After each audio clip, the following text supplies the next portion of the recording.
The Haunting of Hill House by Shirley Jackson. 1. No live organism can continue for long to exist sanely under conditions of absolute reality. Even larks and katydids are supposed by some to dream. Hill House, not sane, stood by itself against its hills, holding darkness within. It had stood so for 80 years, and might stand for 80 more. Within, walls continued upright, bricks met neatly, floors were firm, and doors were sensibly shut. Silence lay steadily against the wood and stone of Hill House, and whatever walked there, walked alone. Dr. John Montague was a doctor of philosophy. He had taken his degree in anthropology, feeling obscurely that in this field he might come closest to his true vocation, the analysis of supernatural manifestations. He was scrupulous about the use of his title because, his investigations being so utterly unscientific, he hoped to borrow an air of respectability, even scholarly authority, from his education. It had cost him a good deal in money and pride, since he was not a begging man, to rent Hill House for 3 months. But he expected absolutely to be compensated for his pains by the sensation following upon the publication of his definitive work on the causes and effects of psychic disturbances in a house commonly known as haunted. He had been looking for an honestly haunted house all his life. When he heard of Hill House, he had been at first doubtful, then hopeful, then indefatigable. He was not the man to let go of Hill House once he had found it. Dr. Montague's intentions with regard to Hill House derived from the methods of the intrepid 19th century ghost hunters. He was going to go and live in Hill House and see what happened there. It was his intention at first to follow the example of the anonymous lady who went to stay at Belikin House and ran a summer-long house party for skeptics and believers, with croquet and ghost watching as the outstanding attractions. But skeptics, believers, and good croquet players are harder to come by today. Dr. Montague was forced to engage assistants. Perhaps the leisurely ways of Victorian life lent themselves more agreeably to the devices of psychic investigation. Or perhaps the painstaking documentation of phenomena has largely gone out as a means of determining actuality. At any rate, Dr. Montague had not only to engage assistants, but to search for them. Because he thought of himself as careful and conscientious, he spent considerable time looking for his assistants. He combed the records of the psychic societies, the back files of sensational newspapers, the reports of parapsychologists, and assembled a list of names of people who had, in one way or another, at one time or another, no matter how briefly or dubiously, been involved in abnormal events. From his list, he first eliminated the names of people who were dead. When he had then crossed off the names of those who seemed to him publicity seekers, of subnormal intelligence, or unsuitable because of a clear tendency to take the center of the stage, he had a list of perhaps a dozen names. Each of these people then received a letter from Dr. Montague extending an invitation to spend all or part of a summer at a comfortable country house, old but perfectly equipped with plumbing, electricity, central heating, and clean mattresses. The purpose of their stay, the letter stated clearly, was to observe and explore the various unsavory stories which had been circulated about the house for most of its 80 years of existence. Dr. Montague's letters did not say openly that Hill House was haunted, because Dr. Montague was a man of science, and until he had actually experienced a psychic manifestation in Hill House, he could not trust his luck too far. Consequently, his letters had a certain ambiguous dignity calculated to catch at the imagination of a very special sort of reader. To his dozen letters, Dr. Montague had 4 replies, the other 8 or so candidates having presumably moved or left no forwarding address, or possibly having lost interest in the supernormal, or even, perhaps, never having existed at all. To the 4 who replied, Dr. Montague wrote again, naming a specific day when the house would be officially regarded as ready for occupancy, and enclosing detailed directions for reaching it, since, as he was forced to explain, information about finding the house was extremely difficult to get, particularly from the rural community which surrounded it. On the day before he was to leave for Hill House, Dr. Montague was persuaded to take into his select company a representative of the family who owned the house, and a telegram arrived from one of his candidates backing out with a clearly manufactured excuse. Another never came or wrote, perhaps because of some pressing personal problem which had intervened. The other 2 came. 2. Eleanor Vance was 32 years old when she came to Hill House. The only person in the world she genuinely hated, now that her mother was dead, was her sister. She disliked her brother-in-law and her 5-year-old niece, and she had no friends. This was owing largely to the 11 years she had spent caring for her invalid mother, which had left her with some proficiency as a nurse and an ability to face strong sunlight without blinking. She could not remember ever being truly happy in her adult life. Her years with her mother had been built up devotedly around small guilts and small reproaches, constant weariness and unending despair. Without ever wanting to become reserved and shy, she had spent so long alone, with no one to love, that it was difficult for her to talk, even casually, to another person, without self-consciousness and an awkward inability to find words. Her name had turned up on Dr. Montague's list because one day, when she was 12 years old and her sister was 18, and their father had been dead for not quite a month, showers of stones had fallen on their house, without any warning or any indication of purpose or reason, dropping from the ceilings, rolling loudly down the walls, breaking windows, and pattering maddeningly on the roof. The stones continued intermittently for 3 days, during which time Eleanor and her sister were less unnerved by the stones than by the neighbours and sightseers who gathered daily outside the front door, and by their mother's blind, hysterical insistence that all of this was due to malicious, backbiting people on the block who'd had it in for her ever since she came. After 3 days, Eleanor and her sister were removed to the house of a friend, and the stones stopped falling, nor did they ever return, although Eleanor and her sister and her mother went back to living in the house, and the feud with the entire neighbourhood was never ended. The story had been forgotten by everyone except the people Dr. Montague consulted. It had certainly been forgotten by Eleanor and her sister, each of whom had supposed at the time that the other was responsible. During the whole underside of her life, ever since her first memory, Eleanor had been waiting for something like Hill House.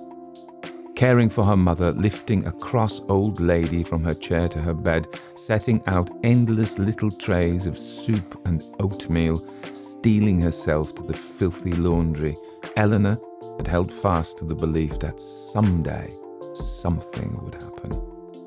She had accepted the invitation to Hill House by return mail, although her brother-in-law had insisted upon calling a couple of people to make sure that this doctor fellow was not aiming to introduce Eleanor to savage rites, not unconnected with matters Eleanor's sister deemed it improper for an unmarried young woman to know. Perhaps Eleanor's sister whispered in the privacy of the marital bedroom. Perhaps Dr. Montague, if that really was his name after all, perhaps this Dr. Montague used these women for some, well, experiments. You know, experiments, the way they do. Eleanor's sister dwelt richly upon experiments she had heard these doctors did. Eleanor had no such ideas, or, having them, was not afraid. Eleanor, in short, would have gone anywhere. Theodora, that was as much a name as she used. Her sketches were signed Theo, and on her apartment's door and the window of her shop, and her telephone listing, and her pale stationery, and the bottom of the lovely photograph of her which stood on the mantel, the name was always only Theodora. Theodora was not at all like Eleanor. Duty and conscience were, for Theodora, attributes which belonged properly to Girl Scouts. Theodora's world was one of delight and soft colours. She had come onto Dr. Montague's list because, going laughing into the laboratory, bringing with her a rush of floral perfume, she had somehow been able, amused and excited over her own incredible skill to identify correctly 18 cards out of 20, 15 cards out of 20, 19 cards out of 20, held up by an assistant out of sight and hearing. The name of Theodora shone in the records of the laboratory, and so came inevitably to Dr. Montague's attention. Theodora had been entertained by Dr. Montague's first letter and answered it out of curiosity.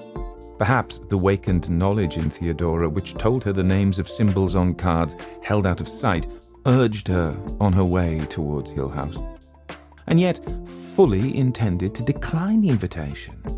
Yet, perhaps a stirring urgent sense again, when Dr. Montague's confirming letter arrived, Theodora had been tempted and had somehow plunged blindly, wantonly, into a violent quarrel with the friend with whom she shared an apartment. Things were said on both sides which only time could eradicate. Theodora had deliberately and heartlessly smashed the lovely little figurine her friend had carved of her, and her friend had cruelly ripped to shreds the volume of Alfred de Musset, which had been a birthday present from Theodora, taking particular pains with a page that bore Theodora's loving, teasing inscription. These acts were, of course, unforgettable, and before they could laugh over them together, time would have to go by. Theodora had written that night, accepting Dr. Montague's invitation, and departed in cold silence the next day. Luke Sanderson was a liar. He was also a thief. His aunt, who was the owner of Hill House, was fond of pointing out that her nephew had the best education, the best clothes, the best taste, and the worst companions of anyone she had ever known. She would have leaped at any chance to put him safely away for a few weeks. The family lawyer was prevailed upon to persuade Dr. Montague that the house could on no account be rented to him for his purposes without the confining presence of a member of the family during his stay. And perhaps at their first meeting, the doctor perceived in Luke a kind of strength or cat-like instinct for self-preservation, which made him almost as anxious as Mrs. Sanderson to have Luke with him in the house. At any rate, Luke was amused, his aunt grateful, and Dr. Montague more than satisfied. Mrs. Sanderson told the family lawyer that at any rate there was really nothing in the house Luke could steal. The old silver there was of some value, she told the lawyer, but it represented an almost insuperable difficulty for Luke. It required energy to steal it and transform it into money. Mrs. Sanderson did Luke an injustice. Luke was not at all likely to make off with the family silver, or Dr. Montague's watch, or Theodora's bracelet. His dishonesty was largely confined to taking petty cash from his aunt's pocketbook and cheating at cards. He was also apt to sell the watches and cigarette cases given him fondly and with pretty blushes by his aunt's friends. Someday Luke would inherit Hill House, but he had never thought to find himself living in it. 3. "I just don't think she should take the car is all," Eleanor's brother-in-law said stubbornly. "It's half my car," Eleanor said. "I helped pay for it." "I just don't think she should take it is all," her brother-in-law said. He appealed to his wife. "It isn't fair she should have the use of it for the whole summer and us have to do without." "Carrie drives it all the time, and I never even take it out of the garage," Eleanor said. "Besides, you'll be in the mountains all summer, and you can't use it there. Carrie, you know you won't use the car in the mountains." "But suppose poor little Linny got sick or something, and we needed a car to get her to a doctor." "It's half my car," Eleanor said. "I mean to take it. Suppose even Carrie got sick. Suppose we couldn't get a doctor and needed to go to a hospital. I want it. I mean to take it." "I don't think so," Carrie spoke slowly, deliberately. "We don't know where you're going, do we? You haven't seen fit to tell us very much about all this, have you? I don't think I can see my way clear to letting you borrow my car. It's half my car. No, Carrie said, you may not. Right, Eleanor's brother-in-law nodded. We need it, like Carrie says. Carrie smiled cynically. I'd never forgive myself, Eleanor, if I lent you the car and something happened. How do we know we can trust this doctor fellow? You're still a young woman after all, and the car is worth a good deal of money. Well now, Carrie, I did call Homer in the credit office, and he said this fellow's in good standing in some college or other. Carrie said, still smiling, of course, there's every reason to suppose that he's a decent man. But Eleanor does not choose to tell us where she's going or how to reach her if we want the car back. Something could happen, and we might never know. Even if Eleanor, she went on delicately, addressing her teacup, even if Eleanor is prepared to run off to the ends of the earth at the invitation of any man, there is still no reason why she should be permitted to take my car with her. It's half my car. Suppose poor little Linny got sick, up there in the mountains with nobody around, no doctor. In any case, Eleanor, I'm sure that I'm doing what Mother would have thought best. Mother had confidence in me, and would certainly never have approved my letting you run wild, going off heaven knows where in my car. Or suppose even I got sick up there in... I am sure Mother would have agreed with me, Eleanor. Besides, Eleanor's brother-in-law said, struck by a sudden idea, how would we know she'll bring it back in good condition? There has to be a first time for everything, Eleanor told herself.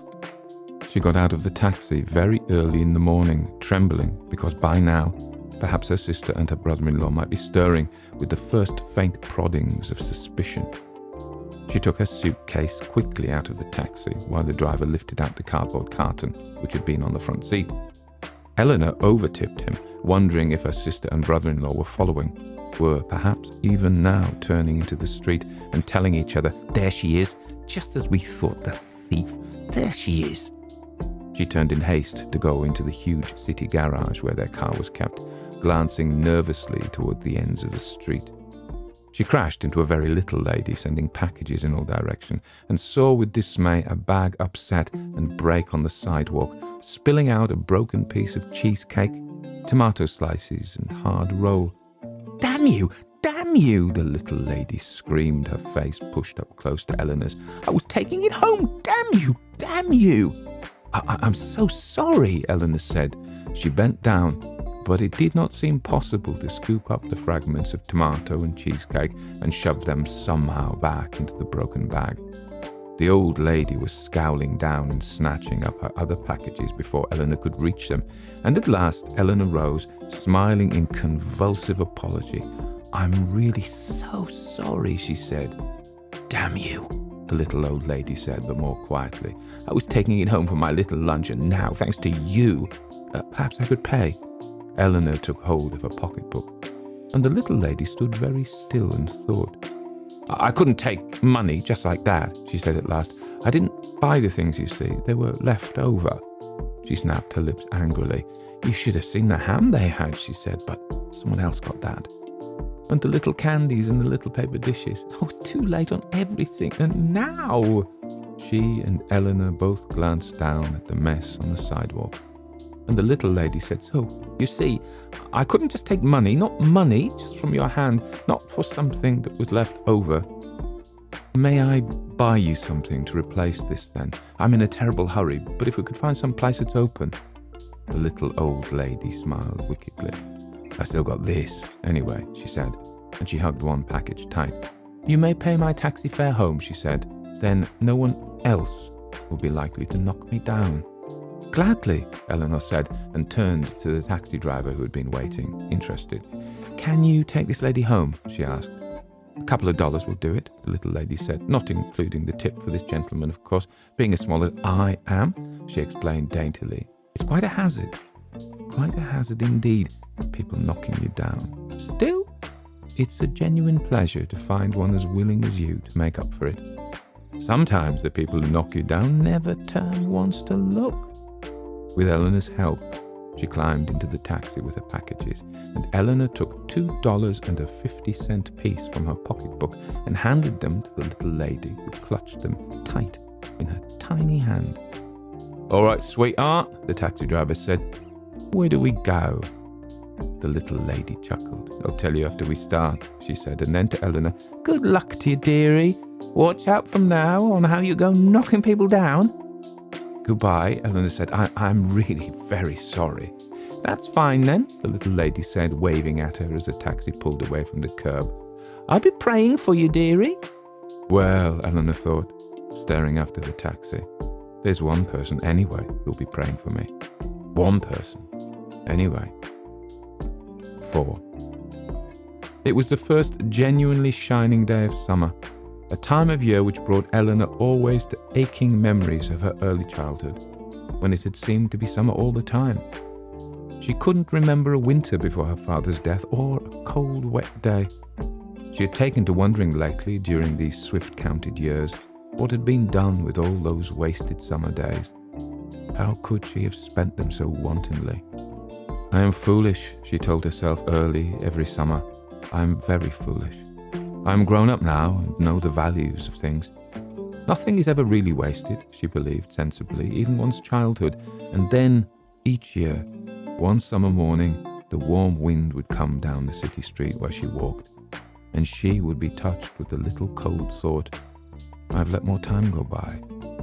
Yet this morning, driving the little car which she and her sister owned together, apprehensive lest they might still realize that she had come after all and just taken it away, going docilely along the street, following the lines of traffic, stopping when she was bidden and turning when she could, she smiled out at the sunlight slanting along the street and thought, I'm going. I have finally taken a step." Always before, when she had had her sister's permission to drive the little car, she had gone cautiously, moving with extreme care to avoid even the slightest scratch or mar which might irritate her sister. But today, with her carton on the back seat and her suitcase on the floor, her gloves and pocketbook and light coat on the seat beside her, the car belonged entirely to her, a little self-contained world, all her own. "I'm really going," she thought. At the last traffic light in the city, before she turned to go onto the great highway out of town, she stopped, waiting, and slid Dr. Montague's letter out of her pocketbook. "I will not even need a map," she thought. "He must be a very careful man." "Route 39 to Ashton," the letter said, and then turn left to Route 5 going west. Follow this for a little less than 30 miles and you will come to the small village of Hillsdale. Go through Hillsdale to the corner with a gas station on the left and a church on the right, and the road is very poor. Follow this road to the end, about 6 miles, and you will come to the gates of Hill House. I am making these directions so detailed because it is inadvisable to stop in Hillsdale to ask your way. The people there are rude to strangers and openly hostile to anyone inquiring about Hill House. I am very happy that you will be joining us in Hill House and will take great pleasure in making your acquaintance on Thursday, the 21st of June. The light changed. She turned onto the highway and was free of the city. No one, she thought, can catch me now. They don't even know which way I'm going. She had never driven far alone before. The notion of dividing her lovely journey into miles and hours was silly. She saw it bringing her car with precision between the line on the road and the line of trees beside the road as a passage of moments, each one new, carrying her along with them, taking her down a path of incredible novelty to a new place. The journey itself was her positive action, her destination vague, unimagined, perhaps non-existent. She meant to savor each turn of her traveling, loving the road and the trees and the houses and the small ugly towns, teasing herself with the notion that she might take it into her head to stop just anywhere and never leave again. She might pull her car to the side of the highway, although that was not allowed, she told herself. She would be punished if she really did, and leave it behind while she wandered off, past the trees into the soft, welcoming country beyond. She might wander till she was exhausted, chasing butterflies or following a stream, and then come at nightfall to the hut of some poor woodcutter who would offer her shelter. She might make a home forever in East Barrington or Desmond or in the incorporated village of Burke. She might never leave the road at all. but just hurry on until the wheels of the car were worn to nothing, and she had come to the end of the world. And, she thought, I might just go along to Hill House, where I am expected and where I am being given shelter and room and board and a small token salary in consideration of forsaking my commitments and involvements in the city and running away to see the world. I wonder what Dr. Montague is like. I wonder what Hill House is like. I wonder who else will be there. She was well away from the city now, watching for the turning onto Route 39, that magic thread of road Dr. Montague had chosen for her, out of all the roads in the world, to bring her safely to him and to Hill House. No other road could lead her from where she was to where she wanted to be. Dr. Montague was confirmed, made infallible. Under the sign which pointed the way to Route 39 was another sign saying Ashton, 121 miles. The road, her intimate friend now, turned and dipped, going round turns where surprises waited, once a cow regarding her over a fence, once an incurious dog, down into hollows where small towns lay, past fields and orchards. On the main street of one village she passed a vast house, pillared and walled, with shutters over the windows and a pair of stone lions guarding the steps, and she thought that perhaps she might live there, dusting the lions each morning and patting their heads good night. Time is beginning this morning in June, she assured herself, but it is a time that is strangely new and of itself. In these few seconds I have lived a lifetime in a house with 2 lions in front. Every morning I swept the porch and dusted the lions, and every evening I patted their heads good night, and once a week I washed their faces and manes and paws with warm water and soda and cleaned between their teeth with a swab. Inside the house the rooms were tall and clear with shining floors and polished windows. A little dainty old lady took care of me, moving starchily with a silver tea service on a tray and bringing me a glass of elderberry wine each evening for my health's sake. I took my dinner alone in the long, quiet dining room at the gleaming table. Between the tall windows, the white panelling of the walls shone in the candlelight. I dined upon a bird and radishes from the garden and homemade plum jam. When I slept, it was under a canopy of white organdy, and a nightlight guarded me from the hall. People bowed to me on the streets of the town because everyone was very proud of my lions. When I died, she had left the town far behind now and was going past dirty, closed lunch stands and torn signs. There had been a fair somewhere near here once, long ago, with motorcycle races. The signs still carried fragments of words. Dare, one of them read, and another, evil. And she laughed at herself, perceiving how she sought out omens everywhere. The word is daredevil, Eleanor. Daredevil drivers. And she slowed her car because she was driving too fast and might reach Hill House too soon. At one spot, she stopped altogether beside the road to stare in disbelief and wonder. Along the road, for perhaps a quarter of a mile, she had been passing and admiring a row of splendid, tended oleanders, blooming pink and white in a steady row. Now she had come to the gateway they protected, and past the gateway the trees continued. The gateway was no more than a pair of ruined stoned pillars, with a road leading away between them into empty fields. She could see that the oleander trees cut away from the road and ran up each side of a great square. And she could see all the way to the farther side of the square, which was a line of oleander trees seemingly going along a little river. Inside the oleander square there was nothing. No house, no building, nothing but the straight road going across and ending at the stream. Now what was here, she wondered. What was here and is gone, or what was going to be here and never came? Was it going to be a house, or a garden, or an orchard? Were they driven away forever, or are they coming back? Oleanders are poisonous, she remembered. Could they be here guarding something? Will I, she thought, will I get out of my car and go between the ruined gates, and then, once I am in the magic oleander square, find that I have wandered into a fairyland, protected poisonously from the eyes of people passing? Once I have stepped between the magic gateposts, will I find myself through the protective barrier, the spell broken?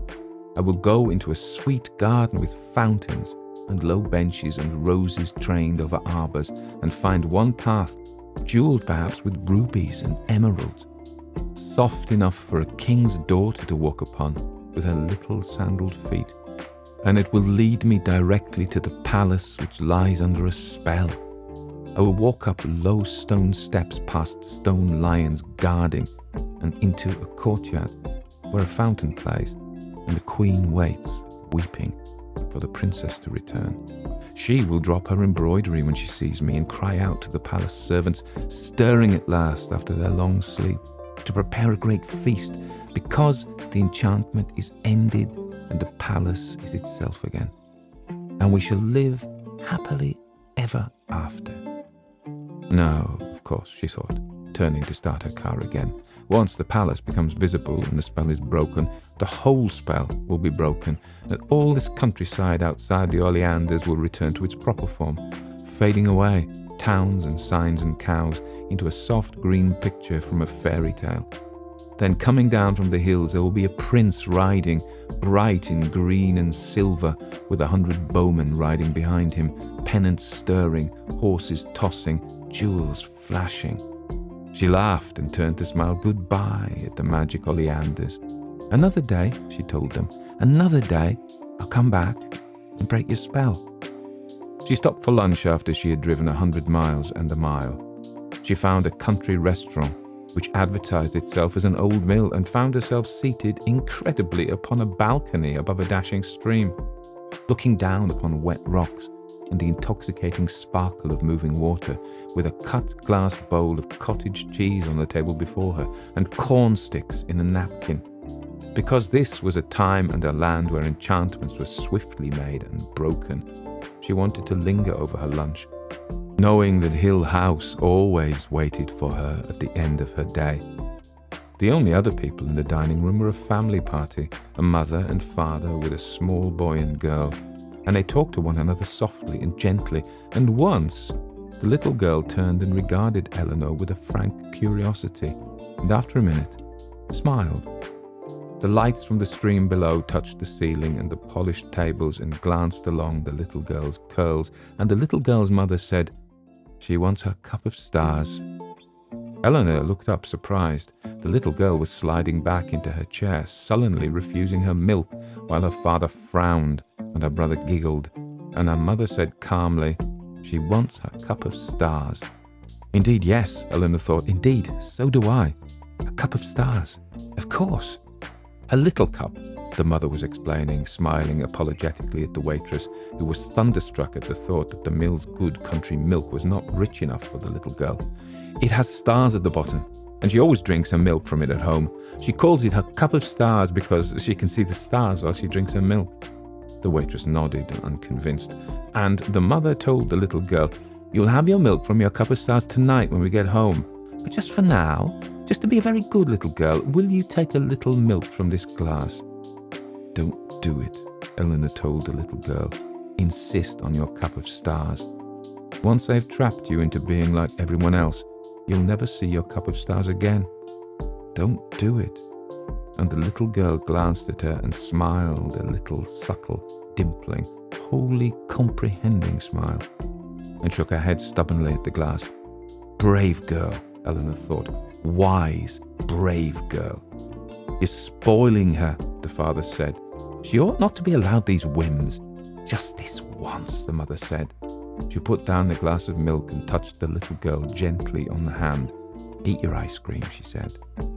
When they left, the little girl waved goodbye to Eleanor, and Eleanor waved back, sitting in joyful loneliness to finish her coffee, while the gay stream tumbled along below her.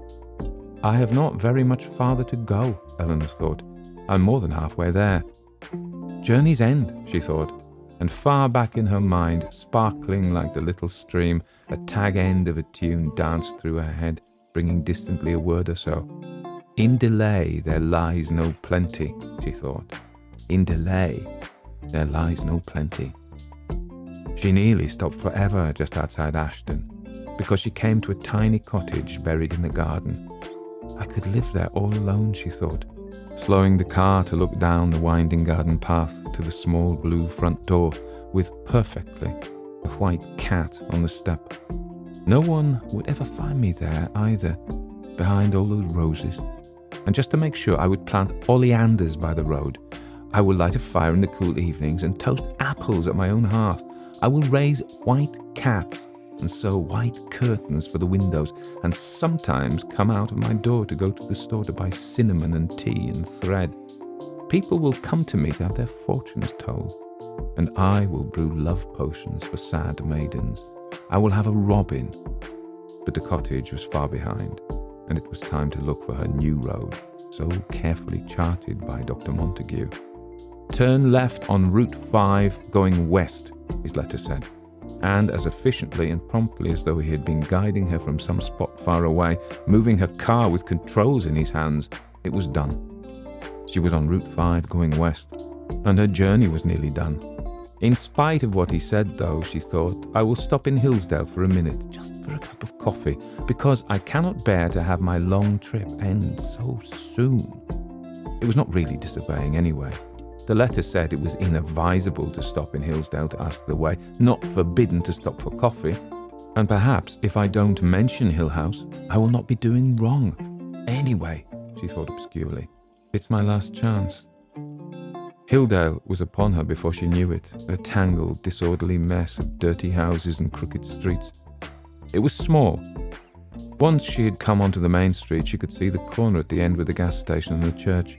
There seemed to be only one place to stop for coffee, and that was an unattractive diner. But Eleanor was bound to stop in Hillsdale, and so she brought her car to the broken curb in front of the diner and got out.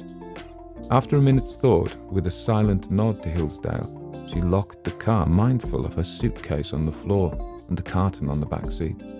I will not spend long in Hillsdale, she thought, looking up and down the street, which managed, even in the sunlight, to be dark and ugly. A dog slept uneasily in the shade against the wall. A woman stood in a doorway across the street and looked at Eleanor, and two young boys lounged against a fence, elaborately silent. Eleanor, who was afraid of strange dogs and jeering women and young hoodlums, went quickly into the diner, clutching her pocketbook and her car keys.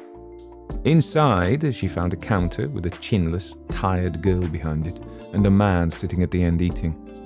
She wondered briefly how hungry he must have been to come in here at all, when she looked at the grey counter and the smeared glass bowl over a plate of donuts. "A coffee?" she said to the girl behind the counter, and the girl turned wearily and tumbled down a cup from the piles on the shelves. "I will have to drink this coffee, because I said I was going to," Eleanor told herself sternly, "but next time I will listen to Dr. Montague." There was some elaborate joke going on between the man eating and the girl behind the counter. When she set Eleanor's coffee down, she glanced at him and half smiled, and he shrugged, and then the girl laughed. Eleanor looked up, but the girl was examining her fingernails, and the man was wiping his plate with bread. Perhaps Eleanor's coffee was poisoned. It certainly looked it. Determined to plumb the village of Hillsdale to its lowest depths, Eleanor said to the girl, I'll have one of those donuts too, please." And the girl, glancing sideways at the man, slid one of the donuts onto a dish and set it down in front of Eleanor, and laughed when she caught another look from the man. "This is a pretty little town," Eleanor said to the girl. "What's it called?" The girl stared at her. Perhaps no one had ever before had the audacity to call Hillsdale a pretty little town. After a moment, the girl looked again at the man as though calling for confirmation and said, "Hillsdale. Have you lived here long?" Eleanor asked. "I'm not going to mention Hill House," she assured Dr. Montague far away. "I just want to waste a little time." "Yeah," the girl said. "Must be pleasant, living in a small town like this. I come from the city." "Yeah? Do you like it here?" "It's all right," the girl said. She looked again at the man who was listening carefully. "Not much to do." "How large a town is it?" "Pretty small." "You want more coffee?" This was addressed to the man who was rattling his cup against his saucer, and Eleanor took a first shuddering sip of her own coffee and wondered how he could possibly want more. "Do you have a lot of visitors round here?" she asked when the girl had filled the coffee cup and gone back to lounge against the shelf. "Tourists, I mean." "What for?" For a minute, the girl flashed at her from what might have been an emptiness greater than any Eleanor had ever known. "Why would anybody come here?" She looked sullenly at the man and added, "It's not even a movie." "But the hills are so pretty." Mostly with small out-of-the-way towns like this one, you'll find city people who've come and built themselves homes up in the hills. for privacy. The girl laughed shortly. Not here, they don't. Or remodeling old houses? Privacy, the girl said and laughed again. Just seems surprising, Eleanor said, feeling the man looking at her. Yeah, the girl said, if they'd put in a movie even. I thought, Eleanor said carefully, that I might even look around. Old houses are usually cheap, you know, and it's fun to make them over. Not round here, the girl said. Then Eleanor said, there are no old houses round here, back in the hills? No. The man rose, taking change from his pocket, and spoke for the first time. People leave this town, he said. They don't come here. When the door closed behind him, the girl turned her flat eyes back to Eleanor, almost resentfully, as though Eleanor, with her chatter, had driven the man away. He was right, she said finally. They go away, the lucky ones. Why don't you run away? Eleanor asked, and the girl shrugged. Would I be any better off? She asked. She took Eleanor's money without interest and returned the change. Then, with another of her quick flashes, she glanced at the empty plates at the end of the counter and almost smiled. He comes in every day, she said. When Eleanor smiled back and started to speak, the girl turned her back and busied herself with the cups on the shelves. And Eleanor, feeling herself dismissed, rose gratefully from her coffee and took up her car keys and pocketbook. Goodbye, Eleanor said. And the girl, back still turned, said, Good luck to you. Hope you find your house. 5. The road leading away from the gas station and the church was very poor indeed, deeply rutted and rocky. Eleanor's little car stumbled and bounced, reluctant to go farther into these unattractive hills, where the day seemed quickly drawing to an end under the thick, oppressive trees on either side. They do not really seem to have much traffic on this road, Eleanor thought wryly, turning the wheel quickly to avoid a particularly vicious rock ahead. 6 miles of this will not do the car any good, and for the first time in hours she thought of her sister, and laughed. By now they would surely know that she had taken the car and gone, but they wouldn't know where. They would be telling each other incredulously that they would never have suspected it of Eleanor.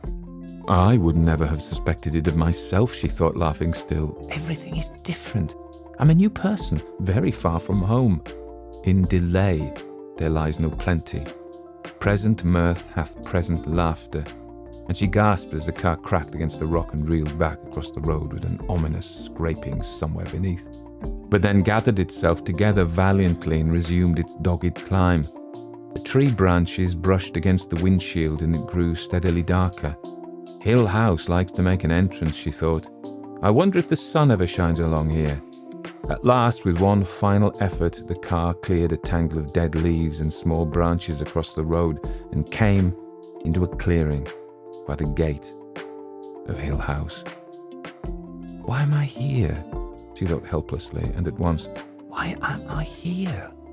The gate was tall and ominous and heavy, set strongly into a stone wall which went off through the trees. Even from the car she could see the padlock and the chain that was twisted around and through the bars. Beyond the gate she could see only that the road continued, turned, shadowed on either side by the still, dark trees. Since the gate was so clearly locked and double-locked and chained and barred, who, she wondered, wants so badly to get in? She made no attempt to get out of her car, but pressed the horn, and the trees and the gate shuddered and withdrew slightly from the sound. After a minute she blew the horn again, and then saw a man coming towards her from inside the gate. He was as dark and unwelcoming as the padlock, and before he moved towards the gate he peered through the bars at her, scowling. What you want? His voice was sharp, mean. I want to come in, please. Please unlock the gate. Who say? Why, she faltered. I'm supposed to come in, she said at last. What for? I'm expected. Or am I? She wondered suddenly. Is this as far as I go? Who by? She knew, of course, that he was delighting in exceeding his authority, as though once he moved to unlock the gate he would lose the little temporary superiority he thought he had. And what superiority have I, she wondered. I am outside the gate, after all. She could already see that losing her temper, which she did rarely because she was so afraid of being ineffectual, would only turn him away, leaving her still outside the gate, railing futilely.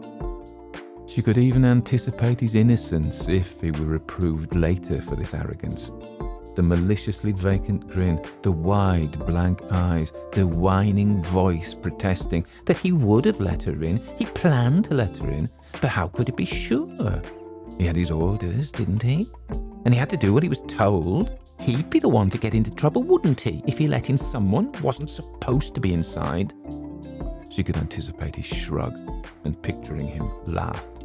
Perhaps the worst thing she could have done. Eyeing her, he moved back from the gate. "You better come back later," he said, and turned his back with an air of virtuous triumph. "Listen," she called after him, still trying not to sound angry. "I'm one of Dr. Montague's guests. He'll be expecting me in the house. Please listen to me." He turned and grinned at her. "They couldn't rightly be expecting you," he said, "seeing as you're the only one who's come so far." "Do you mean there's no one in the house? No one I know of? Maybe my wife getting it fixed up. So they couldn't be there exactly expecting you, now, could they?" She sat back against the car seat and closed her eyes. Hill House, she thought. You're as hard to get into as heaven.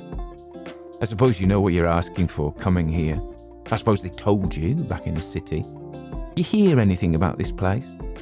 I heard that I was invited here as a guest of Dr. Montague's. When you open the gates, I will go inside. I'll open them. I'm going to open them. I just want to be sure you know what's waiting for you in there. You ever been here before? One of the family, maybe? He looked at her now, peering through the bars, his jeering face one more barrier after padlock and chain. I can't let you in till I'm sure, can I? What'd you say your name was? She sighed. Eleanor Vance. Not one of the family then, I guess. You ever hear anything about this place? It's my chance, I suppose, she thought. I'm being given a last chance. I could turn my car round right here and now in front of these gates and go away from here, and no one would blame me. Anyone has a right to run away. She put her head out through the car window and said with fury, My name is Eleanor Vance. I am expected in Hill House. Unlock these gates at once. All right. Deliberately making a wholly unnecessary display of fitting the key and turning it. He opened the padlock and loosened the chain and swung the gates just wide enough for the car to come through. Eleanor moved the car slowly, but the alacrity with which he leaped to the side of the road made her think for a minute that he had perceived a fleeting impulse crossing her mind. She laughed and then stopped the car because he was coming towards her safely from the side. You won't like it, he said. You be sorry I ever opened that gate. Out of the way, please, she said. You've held me up long enough. You think they could get anyone else to open this gate? You think anyone else would stay round here that long except me and my wife? You think we can't have things just about the way we want them, long as we stay around here and fix up the house and open the gates for all you city people? Think you know everything. Please get away from my car. She dared not admit to herself that he frightened her, for fear that he might perceive it. His nearness, leaning against the side of the car, was ugly, and his enormous resentment puzzled her. She had certainly made him open the gate for her. But did he think of the house and gardens inside as his own? A name from Dr. Montague's letter came into her mind, and she asked curiously, Are you Dudley, the caretaker? Yes, I'm Dudley, the caretaker, he mimicked her. Who else do you think will be around here? The honest old family retainer, she thought, proud and loyal and thoroughly unpleasant. You and your wife take care of the house all alone? Who else? It was his boast, his curse, his refrain.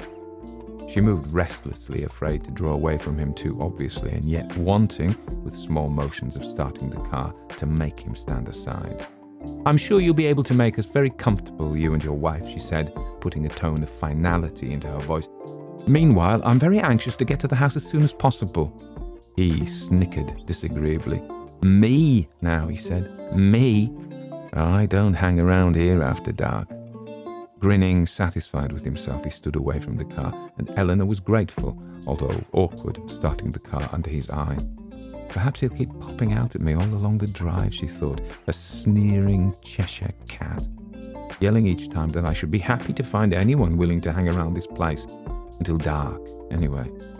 to show that she was not at all affected by the thought of the face of Dudley, the caretaker between the trees. She began to whistle, a little annoyed to find that the same tune still rang through her head. Present mirth, half-present laughter. And she told herself crossly that she must really make an effort to think of something else. She was sure that the rest of the words must be wholly unsuitable to hide so stubbornly from her memory, and probably wholly disreputable to be caught singing on her arrival at Hill House. Over the trees, occasionally between them and the hills, she caught glimpses of what must be the roofs, perhaps a tower of Hill House. They made houses so oddly back when Hill House was built, she thought. They put towers and turrets and buttresses and wooden lace on them, even sometimes Gothic spires and gargoyles. Nothing was ever left undecorated. Perhaps Hill House has a tower, or a secret chamber, or even a passageway going off into the hills and probably used by smugglers. Although, what could smugglers find to smuggle around these lonely hills? Perhaps I will encounter a devilishly handsome smuggler and... She turned her car onto the last stretch of straight drive, leading her directly, face to face, to Hill House. And moving, without thought, pressed her foot on the brake to stall the car and sat staring. The house was vile. She shivered and thought, the words coming freely into her mind. Hill House is vile. It's diseased. Get away from here at once.